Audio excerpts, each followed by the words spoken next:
اللهم صل صلاة كاملة وسلم سلاما يا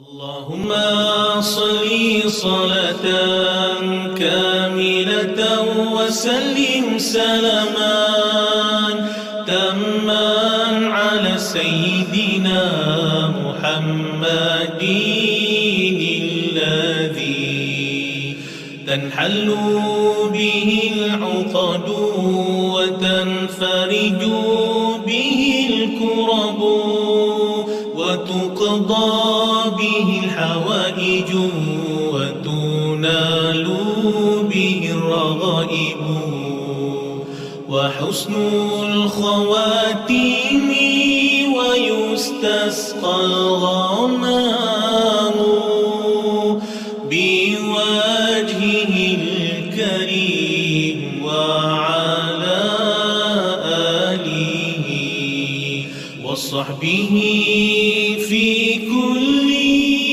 لمحة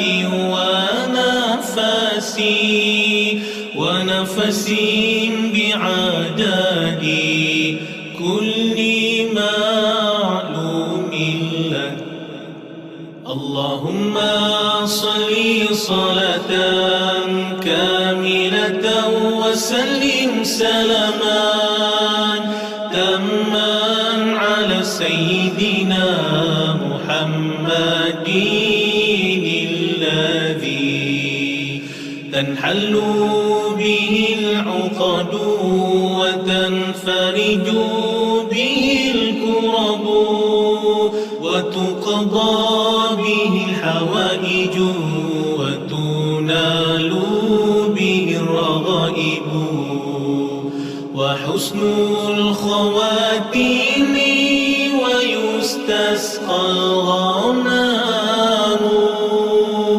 بوجهه الكريم وعلى آله وصحبه في كل لمحة ونفس بعدد كل معلوم لك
Assalamualaikum warahmatullahi wabarakatuh.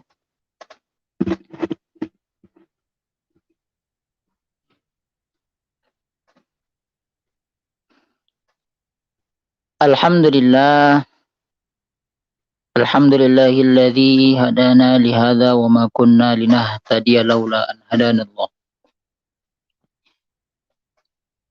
Allahumma salli wa sallim ala sayyidina Muhammad wa ala ali sayyidina Muhammadin sallallahu alaihi wasallam. Faqad qala Allah ta'ala fil Qur'anil Karim ba'da a'udzu billahi minasy syaithanir rajim. Bismillahirrahmanirrahim. Yarfa'illahu alladhina amanu minkum walladhina utul ilma darajat. Wa qala Rasulullah sallallahu alaihi wasallam, khairukum man ta'allama al-Qur'an wa 'allamahu. Wa qala aidan, ballighu anni walau ayah. Wa qala aidan, atyibul kalam wa absus salam. Atau kama qala Rasulullah sallallahu alaihi wasallam. Alhamdulillah, saudara-saudara sekalian dimanapun kita berada. Jadi di kesempatan kali ini kita ingin berbual-bual sedikit, ngobrol sedikit,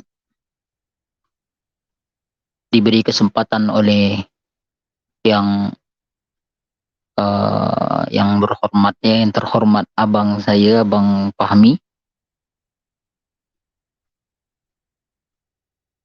Pertama-tama saya ucapkan terima kasih kepada Tuan yang mempunyai channel ini ini Abang Fahmi bin Haji Ayub. Yang kedua, saya rasa terasa macam ialah dalam keadaan sekarang ni yang apa kita semua tak boleh berhadap-hadapan untuk majlis-majlis agama, ceramah, ngaji dan lain sebagainya, kita tidak dibenarkan sebabkan keadaan yang tidak memungkinkan kan, sebab COVID dan lain sebagainya. Dalam masa yang sama ada hamba-hamba Allah yang semangat-semangat menggunakan keahlian mereka, keahlian IT mereka, keahlian editor mereka, keahlian teknologi mereka, gunakan untuk berupaya untuk semangat bagaimana caranya supaya umat ni mendapatkan manfaat ilmu, manfaat makanan rohani, tausiah-tausiah agama, majlis-majlis ilmu dan lain sebagainya. Jadi ini membakar semangat kita bahwasanya apapun keadaan kita masih lagi tetap dituntut untuk mencari ilmu, menuntut ilmu, berupaya untuk sungguh-sungguh lagi memperbaiki iman dan amal kita. Apapun keadaannya, ini belum kiamat lagi nih, baru COVID aja. Kalau COVID saja dah malas-malas, apalagi nanti turun Dajjal, fitnah-fitnah akhir zaman yang besar-besar lagi kita tenggelam di dalam kemalasan, keselesaan, rehat terus hari-hari tanpa ada makanan untuk rohani kita. Jadi saudara-saudara sekalian, jadi kita ingin membaca satu kitab. Kitab ini sangat-sangat santai, sangat-sangat rileks. Kita baca dan kita dapat amalkan dalam kehidupan kita sehari-hari. Nama kitabnya Al-Jami'us Shaghir, kumpulan hadis-hadis pendek. Jadi semua hadis-hadis dalam kitab ini dikumpulkan, dirangkum, dan semua hadisnya pendek-pendek. Nanti tuan-tuan dan puan-puan boleh cari kitab ini. Kebetulan saya punya berbahasa Arab, nak cari terjemah dekat peluang ni tak ada. Boleh dicari nanti. Satu kitab ada berapa ribu hadis ni? Sekitar 9.800 hadis lebih. Semua hadisnya pendek-pendek. Senang untuk dihafal, senang untuk disampaikan, senang untuk diamalkan. Gitu. Dan berkenaan tentang kehidupan kita sehari-hari, tentang makan, tentang minum, tentang tidur, tentang pergaulan, dan apalagi tentang adab dan lain sebagainya. Jadi sangat-sangat mudah. Jadi untuk yang mendengarkan live ini boleh terus ditangkap masuk ke dalam kepala kita, karena hadisnya pendek-pendek. Kalau kita tak hafal ayat Arabnya tak apa, kita terus dapat pahamkan apa maksudnya, sangat-sangat ringkas, terus kita boleh amalkan dan sampaikan. Baik, langsung saja. Bismillahirrahmanirrahim. Akulu kama ya'kulul abdu wa ajlisu kama yajlisul abdu. Ini Nabi SAW bersabda, yang diriwayatkan oleh Aisyah radhiyallahu anha. Nabi kata apa? Akalu kama ya'kulul abdu wa ajlisu kama yajlisul abdu. Makanlah kalian, kata Nabi, sebagaimana seorang hamba makan. Dan duduklah kalian sebagaimana seorang hamba duduk. Muhammad Zabri Hamdi. Ustaz Zabri, Masya Allah. Tak ada Ustaz, ada satu kitab je Ustaz. Kita putus state aja nanti Ustaz. Baik. Selamat datang Ustaz Zabri. Jadi kata Nabi SAW, kita disuruh makan macam hamba makan. Kadang-kadang kita ni pelik, makan pun sombong. Kan? Padahal kita ni siapa? Raja bukan, apa bukan. Ini hadis umum untuk siapa pun. Raja ke dia, sultan ke dia, pengurusi ke dia, AJK ke dia. Siapa pun dia, ya, makan macam hamba. Maksudnya makan macam hamba ni macam mana ya? Yang pertama, seorang hamba ni sudah pasti dan pasti dia makannya sedikit. Artinya sedikit apa? Makan tidak berlebihan. Yalah, hamba kan. Makan apa yang diberikan oleh tuannya saja. Tidak mubazir dan lain sebagainya. Yang kedua, makannya tidak zalim. Seandainya makan berjamaah, tidak zalim, tidak pikirkan perut dia saja. Yang lain lantaklah, lapar situ, yang penting saya kenyang. Yang ketiga, seorang hamba ini makan, asal dapat makan sudah. Maknanya bersyukur. Tidak mencari yang tidak ada. Ya, tidak mencari yang tidak ada. Kenapa lauk macam ni? Kenapa rasa macam ni? Kenapa lain ni? Kenapa tak sedap? Jadi seorang hamba ni makan tak banyak mulut. Ni seorang hamba. Dapat apa yang ada di hadapan dia, itulah yang dia makan. Dan dia makan saja, diam, tanpa harus komen dan lain sebagainya. Ini pelajaran untuk kita, kalau kita suami, dimasakkan oleh isteri kita, ya udah makan aja. Jangan banyak cakap, jangan ini. Seandainya kita pergi jamuan, ke masjid atau apa, jangan banyak komen. Dah ada rezeki depan mata, itu yang ada, makanlah. Kalau masalah sedap tak sedap, telan aja lah. Daripada menyakitkan hati orang lain, jadi timbul dosa, penyakit hati dalam diri kita, dan orang yang masak, orang yang menyediakan pengurusan semua, sampai yang menanam nanti pun boleh sakit hati disebabkan menanam padi sekalipun tuh, orang yang nanam, orang yang memanen sayur semua sakit hati disebabkan mulut kita. Jadi makan seperti seorang hamba, jangan seperti raja, seperti hamba aja. Wa ajlisu kama yajlisul abdu. Ini juga. Duduklah kamu sebagaimana seorang hamba duduk. Ini maknanya sangat-sangat luas ya. Kalau dimaknakan bulat-bulat, duduk macam hamba duduk, ya secara logik jangan duduk tempat yang tinggi. Maksudnya ya duduk, orang kata lesehan, duduk bawah aja. Artinya apa? Rendah diri. Siapapun kita rendah diri. Kita sama-sama diciptakan dari setetes air yang hina, kemudian hidup dengan rezeki masing-masing, dan nanti mati pun dalam keadaan yang sama. Kenapa kita kena sombong? Ya, kadang-kadang tempat kita rendah, kita rasa kita tinggi sangat. Yang sebenarnya adalah orang yang merasa tinggi, orang yang merasa rendah, sebenarnya tempat dia tinggi. Orang yang merasa hebat, merasa tinggi, merasa berkuasa dan lain sebagainya, sebenarnya tempat dia rendah. Dan sebenarnya penilaian-penilaian seperti ini tak penting untuk hidup kita. Saya ini terhormat atau tidak? Sebenarnya saya ini hina atau tidak? Macam mana saya di pandangan mata orang lain?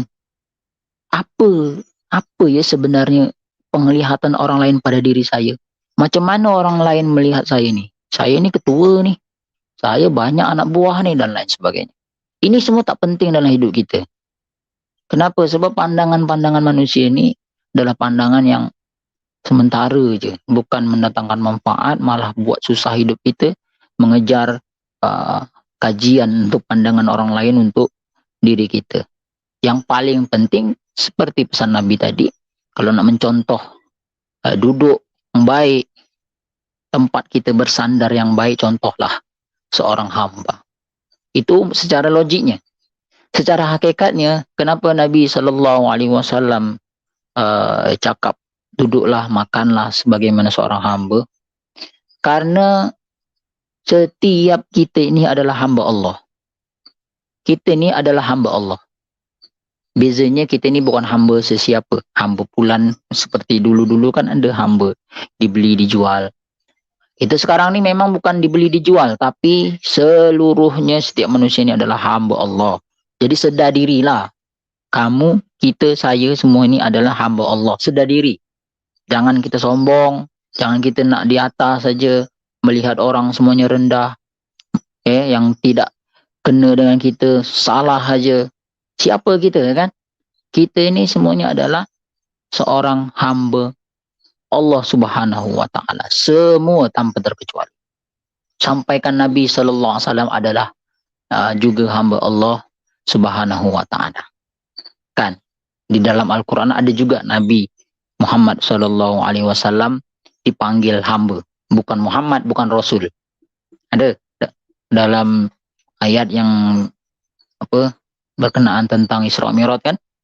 Subhanalladzi asra bi'abdihi. Kan kami menjalankan hamba kami. Nabi Muhammad pun dipanggil, ada masanya dipanggil hamba oleh Allah Subhanahu wa taala. Itu aja. Kemudian seterusnya, sekitar tinggal 15 menit lagi. Mudah-mudahan dapat beberapa hadis. Bismillahirrahmanirrahim. An Ibnu Umar radhiyallahu anhu qala Rasulullah sallallahu alaihi wasallam amirun nisa bi banatihinna. Nabi sallallahu alaihi wasallam suruh kita, perintahkanlah wanita-wanita kamu duduk dalam rumah. Habis itu Ustaz tak boleh keluar rumah. Macam mana? Takkan perempuan duduk rumah aja. Ini jangan dimaknakan ikut kepala kita saja. Kita kena baca tafsir, kita kena tengok penjelasan ulama-ulama. Maksudnya adalah wanita-wanita ni lebih baik banyak duduk di rumah daripada harus berhubungan dengan orang-orang di luar sana. Kita kan ada laki-laki. Kenapa harus 24 jam atau kebanyakan pula perempuan tu duduk luar daripada kita laki-laki?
أستغفر الله رب البرايا أستغفر الله من الخطايا أستغفر الله رب البرايا أستغفر الله من الخطايا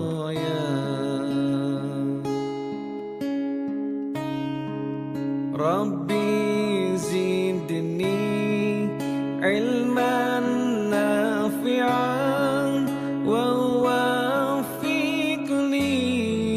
عملا مقبولا ووهب لي رزقا واسعا وتب علينا توبة نصوحا وتب علينا توبة نصوحا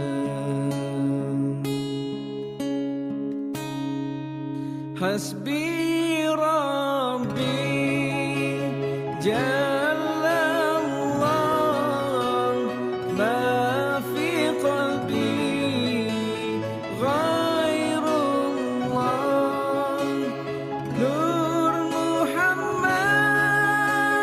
صلى الله لا إله إلا الله سبحان الله والحمد لله ولا إله إلا الله سبحان الله والحمد لله ولا إله إلا الله الله الله الله يا الله الله الله يا الله حسبي ربي جل الله ما في قلبي غير الله نور محمد صلى الله حسبي ربي جل الله ما في قلبي غير الله نور محمد صلى الله ليس لها من دون الله كاشفة ليس لها من دون الله كاشفة ليس لها من دون الله كاشفة ليس لها من دون الله كاشفة لا إله إلا الله الملك الحق المبين محمد رسول الله صادق الوعد الأمين لا إله إلا الله الملك الحق المبين محمد رسول الله صادق الوعد الأمين أستغفر الله إن الله كان توابا أستغفر الله إن الله كان توابا أستغفر الله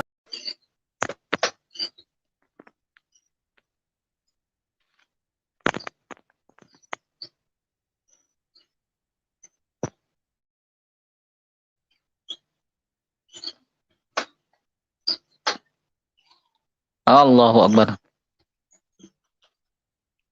Minta maaf semua, Masya Allah. Internet kita ni ya, biasalah kita PDPR ni. Alhamdulillah. Telkom buat hal, situ kita perlu dia, situ dia buat hal.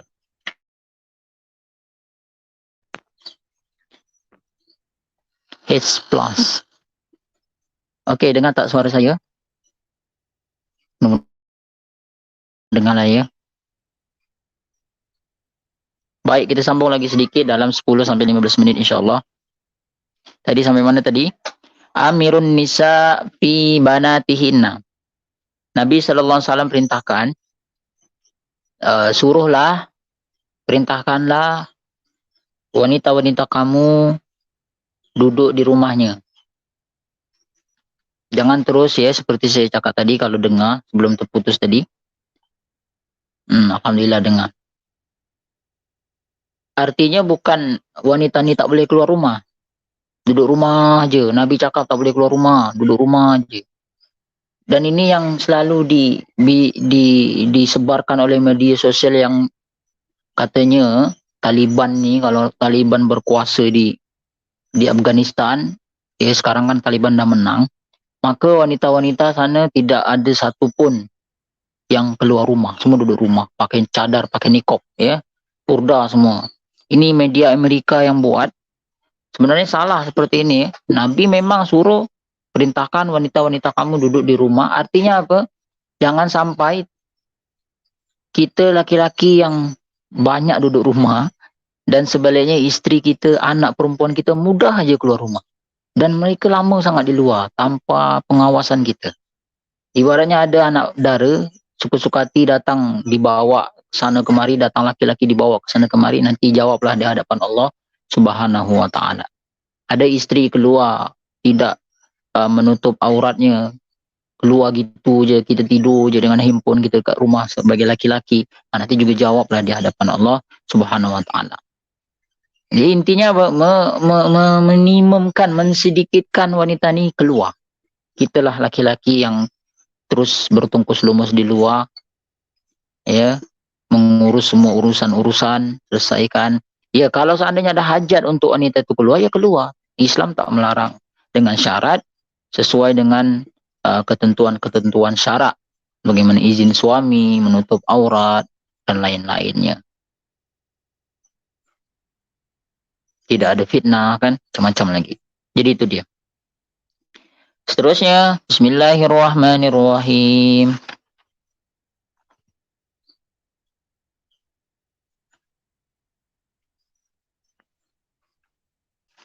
Hadis selanjutnya,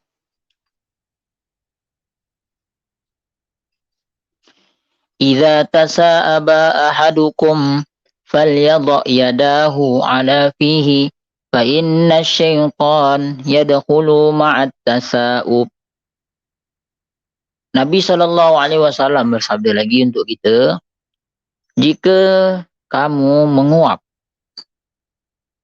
falyadha yadahu ala fihi, maka hendaklah kamu meletakkan belakang tangan kamu atau tangan kamu pada mulut kamu. Fa inna syaitan yadkhulu ma'at tasa'ub. Karena sungguhnya syaitan masuk ke dalam badan kita ni, dalam diri kita ni, melalui mulut kita ketika terbuka luas menguap. Ini ya. Ini kita tak baca hadis pun kita tahu. Orang menguap tenganga macam buaya, dari situ pun dah nampak tak sopan, kan. Rupa-rupanya Nabi juga pesan, jangan menguap macam buaya, tutup mulut. Ulama ajarkan kita tutupnya pakai belakang tangan ni, ya, tutup gini atau pakai baju. Kalau tengah solat lain lagi. Yang pertama, kalau kita tengah solat nak menguap, usahakan tahan, jangan bergerak tangan, jangan bergerak apa-apa, tahan pakai mulut kita. Artinya ditahan menguapnya. Kalau tak tahan baru tutup pakai tangan. Jangan macam buaya, nanti syaitan masuk.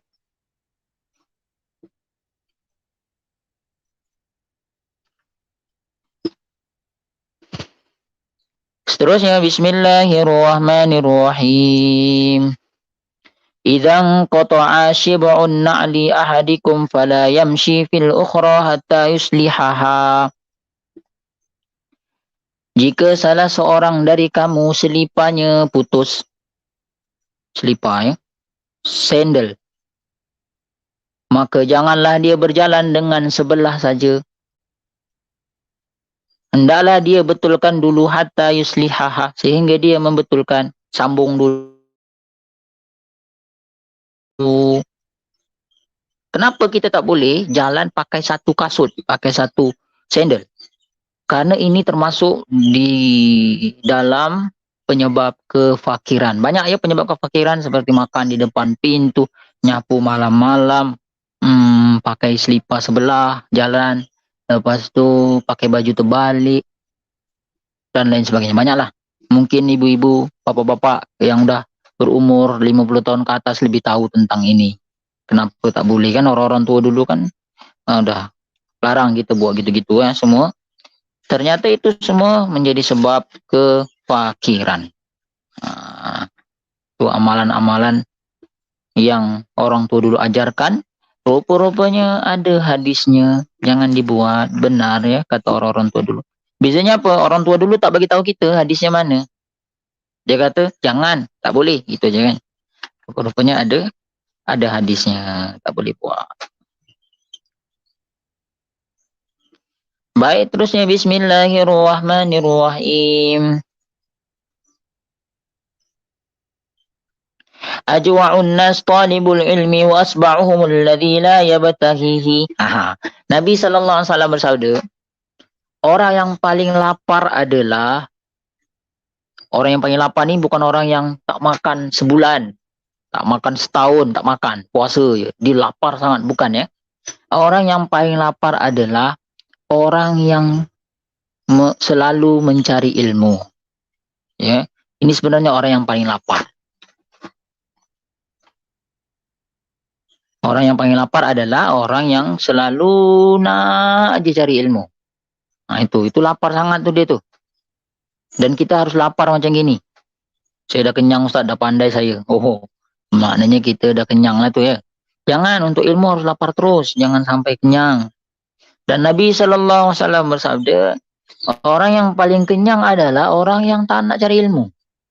Oh, berarti dia dah kenyang. Patutlah buncit kadang-kadang kan. Ini duduk di majlis ilmu tak nak, lepas solat terus balik je. Ustaz, Ustaz, itu aja Ustaznya tu, budak semalam. Terus balik dia, macam mana tak buncit? Kenyang dia. Nabi pun cakap dia kenyang. Apalagi kita, kan? Jadi orang yang paling kenyang tu orang yang rasa dia pandai sangat. Orang yang merasa dirinya tu dah ada ilmu. Cukup gitu kan? Jangan terbalik. Masalah makan nasi silakanlah, nak kenyang ke, nak lapar ke, nak makan burger ke, itu mubah aja kan. Kita makan, kita tak makan mubah, tak dosa. Nak makan silakan, tak makan pun tak apa. Tapi masalah ilmu ni kita dituntut untuk selalu lapar, selalu mencari, selalu menuntut lagi dan lagi. Dan jangan sampai kita merasa kita ni sudah berilmu, sudah cukup, sehingga kita digolongkan oleh Nabi sallallahu alaihi wasallam orang yang kenyang. Kenapa menggunakan kalimat kenyang dan lapar ini? Sebab orang yang lapar ini, ya, dia akan terus mencari sampai dapat, kan gitu. Sebab obat lapar ni hanya satu aja, makan terus kenyang gitu kan. Lapar disuruh tidur, ya boleh tidur tapi tidur tak sedap. Lapar disuruh mandu jauh-jauh pergi KL daripada sini, daripada Keluang. Boleh mandu tak? Boleh, tapi steering ke kanan ke kiri. Mata pun tengok terbayang-bayang tak apa-apa kan, terbayang ayam goreng dan lain sebagainya. Jadi boleh, semua benda boleh tapi tak maksimum. Sebab lapar, harus makan juga, ya. Seperti itu. Dan dia akan terus mencari sampai dapat. Karena itu sajalah yang dapat memuaskan dia. Dan sebaliknya, kenapa menggunakan kata-kata kenyang? Kalau udah kenyang, orang dibagi apa pun dia tak nak. Makanan yang paling sedap sekalipun, yang paling mahal sekalipun, ya, ibaratnya kita tengah puasa, lepas tu kita tengok rancangan di TV tentang masak-masak. Tengoklah ya petang-petang, tengah puasa, tengok rancangan masak-masak. Rasa apa kita gitu? Kita rasa semua yang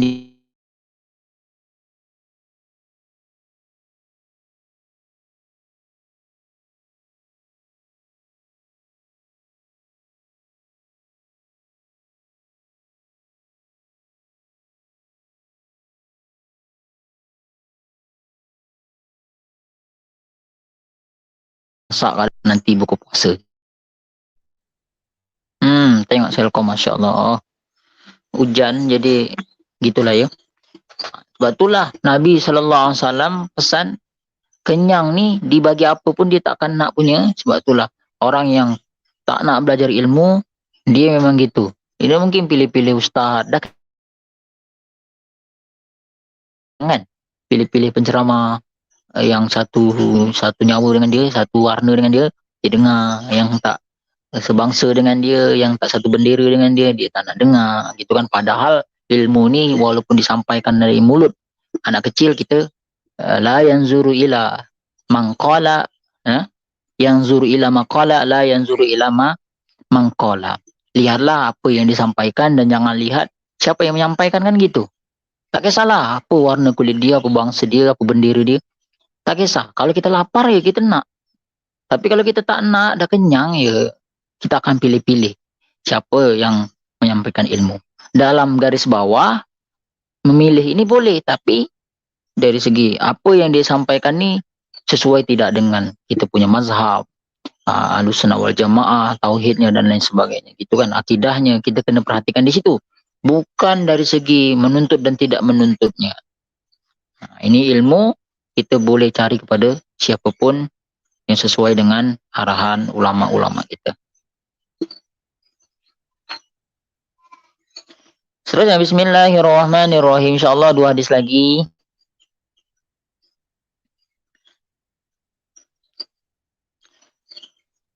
Ajifu qala Rasulullah sallallahu alaihi wasallam,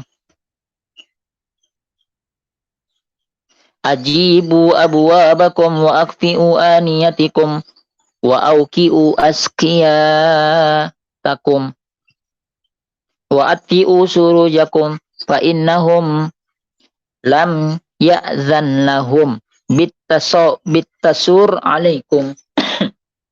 Ini pesan juga. Nabi sallallahu alaihi wasallam bersabda, ajifu abwabakum. Ketika malam hari, ketika matahari sudah terbenam, biasanya orang kita ni orang di padang pasir sana, duduk di padang pasir. Kalau tuan-tuan dan puan-puan pernah ke Arab, kemana-mana, masuk ke pelosok-pelosok kampung-kampung, mereka lepas saja terbenam matahari akan kunci pintu terus.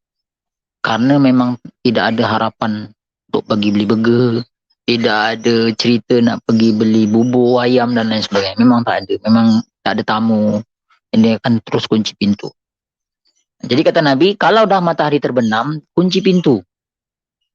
Kalau kita di sini jangan. Kita kan masih ada lagi keluar kan. Mungkin nak ada hajat dan lain. Kita kunci biasanya bila kita nak tidur. Bila kita dah malam dalam pukul 10, 11 kita kunci pintu. Nabi SAW pesan kunci pintu. Jangan tawakal tinggi sangat tak nak kunci pintu. Allah jaga. Nanti biarlah Allah jaga. Memang Allah jaga. Tapi tawakalnya salah. Tawakal yang betul tu ya. Kunci dulu pintunya. Baru serahkan kepada Allah. Karena mengunci pintu ini juga perintah Allah. Melalui baginda Nabi SAW. Sebab itu disuruh kunci pintu juga. Artinya apa? Kita kunci pintu melaksanakan perintah Allah, kemudian perintah yang kedua bertawakal. Itu. Wa akfi'u aniyatakum. Dan padamkanlah lampu-lampu kalian. Dulu kan lampu minyak kan, lampu pakai api. Jadi mudaratnya lebih bahaya, lebih tinggi lagi daripada manfaatnya kalau terlalu banyak menyalakan. Kalau kita sekarang pakai elektrik pun sama juga, walaupun tidak pakai api, tidak pakai lampu minyak, tetap kena amalkan hadis ini juga. Tutup, kurangkan lampu. Jangan dihidupkan banyak-banyak. Cukup sesuai kalau malam hari berapa gitu, depan satu. Kadang-kadang pelik juga, satu baris taman nih. Supaya cerita jauh-jauh, taman saya saja. Satu baris nih kalau malam, satu pun tak ada yang buka lampu depan. Pelik betul. Satu pun tak ada yang buka lampu depan. Padahal mentol depan tu baru berapa? Kecil je. Satu pun tak ada buka lampu. Macam kubur semua. Saya je yang buka lampu ni. Kalau tak percaya nanti datang tengok sendiri. Tapi kadang-kadang adalah. Ya. Buka lampu. Tapi jangan banyak-banyak. Sebab Nabi SAW perintahkan kita padamkan lampu ketika malam hari.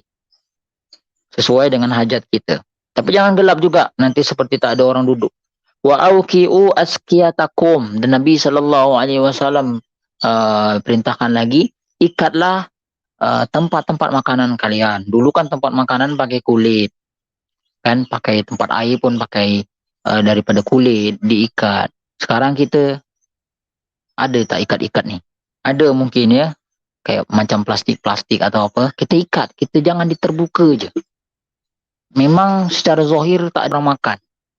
Ya, tapi secara batinnya setan makan. Setan jamah tu. Atau cicak, lipas dan lain sebagainya. Semua mudarat, semua bahaya.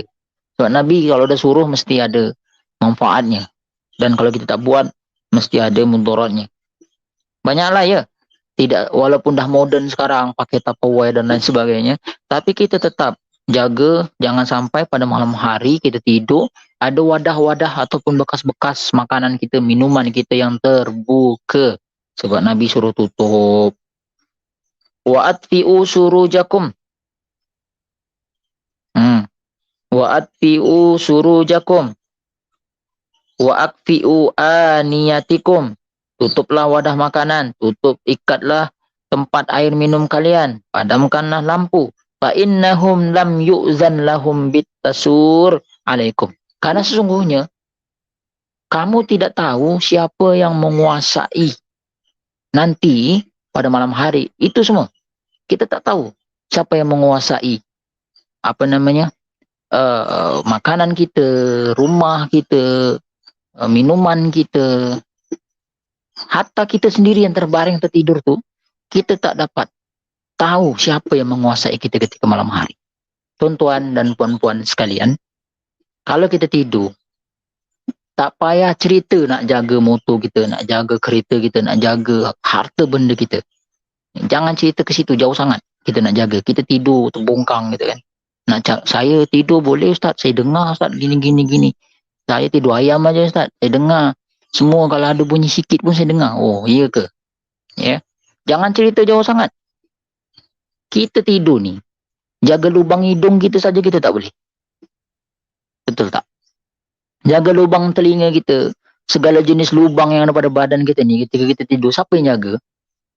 Siapa yang jaga? Kenapa tak ada lipas-lipan masuk? Kenapa? Sebab Allah Subhanahu Wa Taala jaga. Kalau boleh kita jagalah sendiri kan? Tak boleh tuan-tuan. Ketika kita tidur, Bismillah, Bismika Allahumma ahya wa amut. Dengan nama Allah, saya menyebut nama Allah Subhanahu Wa Taala ahya wa amut, yang menghidupkan dan yang mematikan. Ketika kita baca doa tu, kita hidup. Nyamuk datang ke pipi kita, kita tepis terus, kita pukul. Ada lipas naik ke baju, kita terus pukul dia jatuh ke bawah. Ada ular jerit-jerit panggil bomba, call bomba dan lain sebagainya, kan boleh kan? Sebab kita hidup. Tapi ketika kita mati, boleh ke buat? Boleh kan? Dia masuk terus tanpa minta izin dalam lubang hidung kita, boleh. Tapi benda tu tak berlaku. Ada berlaku sesekali je. Kalau orang yang mungkin terlalu kotor atau terlalu menganggap ringan tentang kebersihan, menganggap ringan tentang adab, ya, ada berlaku juga. Tapi kebanyakannya memang Allah Subhanahu Wa Taala sudah jelas ya, menjaga setiap hamba Allah yang mati sementara, yakni tidur. Itu doanya Bismika Allahumma ahya wa amut. Allah yang menjaga saya ketika saya sedar, dan Allah juga yang menjaga saya ketika saya dalam keadaan mati yang sementara atau tidur. Itu dia tuan-tuan dan puan-puan sekalian.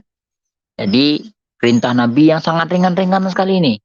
Ini yang perlu kita perhatikan. Kita pesan kepada anak, keturunan, cucu kita semua. Pesan-pesan Nabi Sallallahu Alaihi Wasallam. Dan terakhir, ahabbul a'mal ilallahi ta'ala adwamuha wa inqallah. Dari Aisyah radhiyallahu anha, Nabi Sallallahu Alaihi Wasallam bersabda, amalan yang paling dicintai oleh Allah Subhanahu Wa Taala, ya, amalan banyak sangat amalan. Tapi amalan yang paling dicintai oleh Allah Subhanahu Wa Taala adalah adwamuha wa inqal. Amalan yang terus saja dibuat walaupun sedikit. Pendek je. Amalan yang paling dicintai oleh Allah Subhanahu Wa Taala adalah amalan yang istiqomah terus dibuat walaupun sedikit, walaupun sedikit, tapi terus dibuat. Jadi tuan-tuan dan puan-puan sekalian, saya pernah dengar satu kata-kata, ini satu statement, amalan apa yang paling susah? Perintah Allah apa yang paling susah? Maka jawabannya bukan solat, bukan haji, bukan puasa, bukan zakat, bukan sedekah dan lain sebagainya. Tapi amalan yang paling susah adalah istiqomah. Susah. Solat mudah, tapi istiqomah solat susah. Sedekah mudah aja, sedekah ni. Keluar RM1, duit RM1,000. Takkan keluar RM1 pun tak boleh. Boleh, sangat mudah. Tapi bila keluar RM1 terus istiqomah tu susah. Ada je duit RM1,000 nak keluar lagi. Duit RM1,000 keluar lagi. Dalam hati takkan keluar lagi, baru aja keluar itu kan. Jadi istiqomah sedekah susah. Infak, puasa senang. Puasa senang aja. Kadang-kadang orang puasa ni saja je nak kurus, ya, nak kurangkan berat badan dia, memang sangat-sangat senang. Tapi bila suruh istiqomah puasa tu susah. Jadi perintah Allah ni bukan bentuk ibadahnya, tapi setiap ibadah tu istiqomah buat itu susah. Karena istiqomah juga perintah Allah Subhanahu Wa Taala. Jadi istiqomah walaupun sedikit ini lebih disukai Allah daripada banyak solat duha 12 rakaat tapi hari ni je, besok tak buat. Buat seminggu, setahun tak buat. Itu bukan istiqomah namanya. Lebih baik 2, 4 rakaat dibuat terus sampai mati itu kan. Dan kalau kita ngaji tasawuf lagi, yang dinamakan istiqomah ini adalah setiap satu perintah Allah Subhanahu wa taala dilakukan dan dilakukan terus dan dia berusaha untuk meningkatkan. Ini arti istiqomah menurut orang-orang tasawuf. Lebih hebat lagi. Hari ini 2 rakaat, 2 rakaat, 2 rakaat, seminggu kemudian tambah jadi 4. Besok tambah lagi jadi 6. Terus. Nah, ini istiqomahnya orang-orang yang lagi hebat. Kalau kita tak mampu untuk terus upgrade macam gitu tuan-tuan dan perempuan sekalian, biarlah sedikit, asalkan kita terus buat. Sampaikan kita nak kita mati dalam keadaan buat perkara-perkara yang kita istiqomah tu. Itu yang paling kita nak. Ya. Sebab apa tuan-tuan? Kita mati sesuai dengan apa yang kita selalu buat. Kalau kita buat sesuatu yang selalu dalam keadaan baik, ya, istiqomah dalam keadaan baik. Baik bukan berarti selalu duduk di masjid aja, selalu menghadap Quran aja, tidak. Tapi setiap amal-amal soleh ini, sama ada itu ibadah ataupun bukan ibadah, ya. Kalau yang ibadah sudah jelas itu amal soleh, ada rukun, ada syarat, nak buat dia macam mana. Di luar ibadah ada namanya mubah. Perintah mubah nih, perintah yang nak buat silakan, tak nak buat pun tak dosa. Macam mana caranya supaya perintah-perintah mubah nih boleh menjadikan kita beramal soleh. Dan ketika kita mati dalam keadaan tidak di dalam ibadah tapi di dalam perkara mubah, mati kita pun dikira mati yang husnul khotimah. Misalkan mati dalam keadaan makan, tengah makan mati, tengah tidur mati, tak bangun lagi. Tengah naik motor, jatuh, meninggal. Tengah ngeteh, ya, di warung, meninggal. Nah, ini kan perintah-perintah mubah semua nih. Maksudnya perkara-perkara mubah, ngeteh mubah, tak ngeteh pun tak dosa. Makan mubah, semua mubah. Macam mana caranya supaya perkara-perkara ini menjadikan kita beramal soleh dan kita ketika mati dalam keadaan yang husnul khotimah. Nah, ini yang paling penting. Macam mana caranya? Caranya adalah laksanakan ibadah sesuai dengan syarat dan rukunnya, dengan ajaran syariatnya. Yang kedua, buatlah perkara mubah dan ikut cara Nabi Sallallahu Alaihi Wasallam. Nah, itu aja. Ikut cara Nabi Sallallahu Alaihi Wasallam.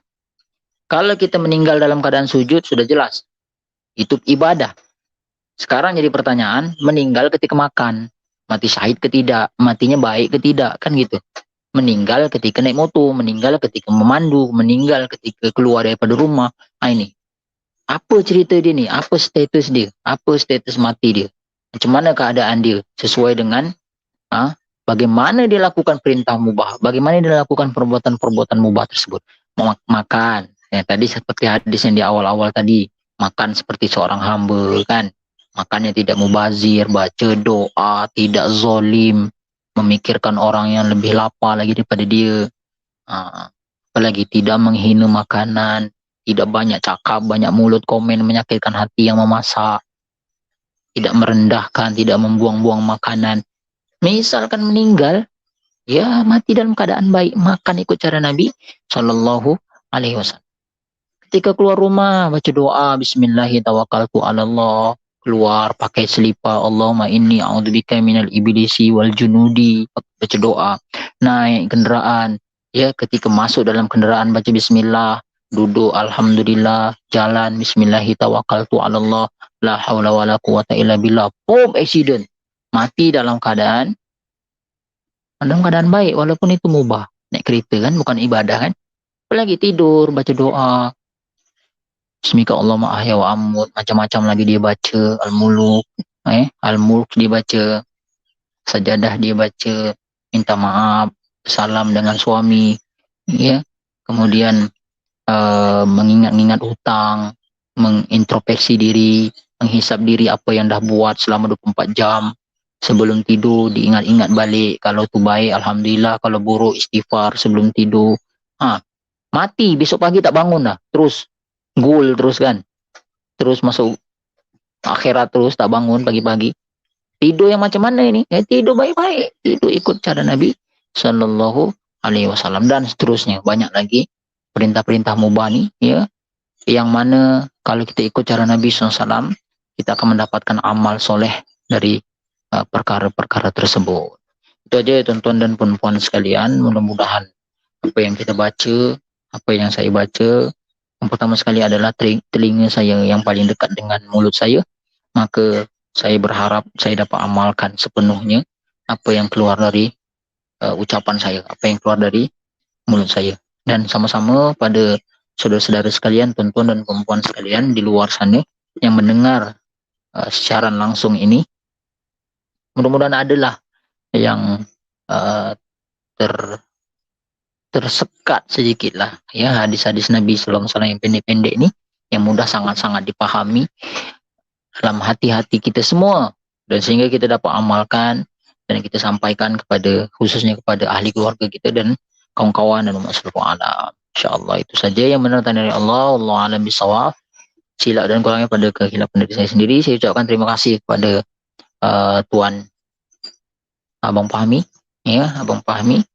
Bagi tuan-tuan boleh di-share, tolong disebarkan. Bukan saya yang ceramah nih, ada banyak tausiah-tausiah yang dirangkum, yang dikumpulkan, yang dikemas sekemas-kemasnya oleh Abang Fahmi yang mempunyai channel ini. Tuan-tuan dan perempuan sekalian, tuan-tuan tinggal share aja. Ada orang yang pakar ngedit, pakar mempostkan, ya. Kita tinggal share aja. Banyak situ ceramah-ceramah, ada Ustaz Jepri, ada Ustaz banyak lah, saya tengok tadi banyak. Sama-sama kita sebarkan, mudah-mudahan bermanfaat untuk kita semua. Aku qouli hadza wa astaghfirullahal azim li wa lakum. Wabillahi taufiq hidayah. Assalamualaikum warahmatullahi wabarakatuh.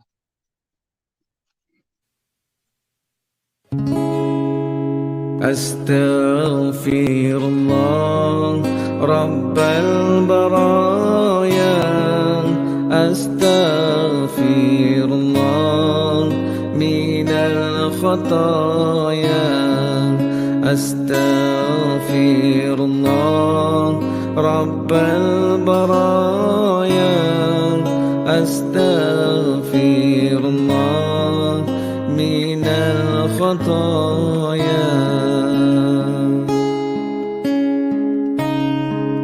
Rabbi zidni ilman nafi'an wa wafiqni amalan maqbulan wa wahab li rizqan wasi'an wa tub alaina taubatan nasuha wa tub alaina taubatan nasuha.